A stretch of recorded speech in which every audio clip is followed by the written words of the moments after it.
From ಡಾಕ್ಟೋಬರ್ 2025 Udan get ಟುಗೆದರ್ಗೆ ಸ್ವಾಗತ. So ಇವತ್ತು ನಮ್ಮ ಜೊತೆ ಅಖಿಲ್ ಅವರಿದ್ದಾರೆ. ಸೊ ಅಖಿಲ್ ಅವ್ರು ಯಾವ ಊರಿಂದ ಬಂದಿದ್ದಾರೆ, ಯಾವ ಕಂಟ್ರಿಗೆ ಹೋಗ್ತಾ ಇದ್ದಾರೆ ಅಂತ ಅವರನ್ನು ಕೇಳೋಣ. ಹೇಳಿ Akhil. I'm Akhil from Ballari.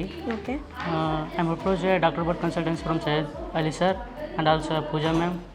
And moreover all, the consultancy is a better choice for what middle class students for affordable fees who to approach a Dr. Bhatt Consultancy to study MBBS in abroad, and it's a good choice to select a Dr. Bhatt Consultancy.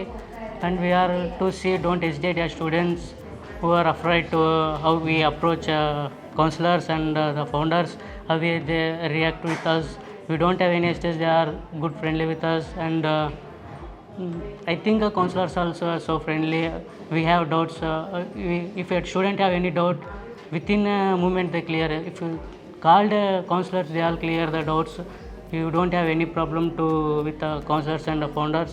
They are friendly with students. Okay Akhil, ಎಷ್ಟು ಬಂದಿತ್ತು ನೀಟಲ್ಲಿ marks ನಿಮ್ಮದು? ಇದು first ಅಟೆಂಪ್ಟಾ second ಅಟೆಂಪ್ಟಾ? Ma'am, it's a second attempt for us. Okay. I wrote a first attempt in 2024 after Okay. passed out. Okay fine Akhil. ಹಾಗೆ ಅಖಿಲ್ ಅವ್ರ ಜೊತೆ ಅವ್ರ ಪೇರೆಂಟ್ ಕೂಡ ಇದ್ದಾರೆ. ಸರ್, ಏನು ಹೇಳಲಿಕ್ಕೆ ಇಷ್ಟಪಡ್ತೀರಾ ಡಾಕ್ಟರ್ ಬತ್ ಸಂಸ್ಥೆ ಬಗ್ಗೆ? ಸೊ ಸರ್ ಯಾವ ರೀತಿ ನಿಮ್ಗೆ ಕೋರ್ಡಿನೇಟ್ ಮಾಡಿದ್ರು? ಚೆನ್ನಾಗಿದೆ ಮೇಡಮ್, ಎಲ್ಲ ಚೆನ್ನಾಗಿದೆ. ನಮಗೆ ನಮ್ಮ ಮಗನ ಡಾಕ್ಟ್ರ್ ಮಾಡಿಸ್ಬೇಕಂತೇಳಿ ನಾನು ನೀಟಲ್ಲಿ ಬರೆಸಿದೆ. ಆದರೂ ಕೂಡ ನಾನು ಅವನಿಗೆ ಬಂದಿಲ್ಲ. ಆದರೂ ಕೂಡ ನಾನು ಮತ್ತೆ ಇದೇನಾಗಿಲ್ಲ. ಈ ಕರ್ಕೊಂಬಂದು ಮತ್ತು ಡಾಕ್ಟರು ಭರತ್ಗೆ ಕಾಂಟ್ಯಾಕ್ಟ್ ಆಗಿ ನಾನು ನಮ್ಮ ಮಗನ ಡಾಕ್ಟ್ರ್ ಮಾಡ್ಬೇಕಂತ ಅನ್ಕೊಂಡಿದ್ದೀನಿ.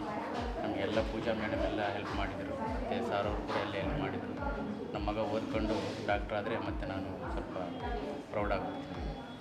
Okay fine, thank you Akhil, and all the best for your future Akhil. Thank you. Okay, thank you.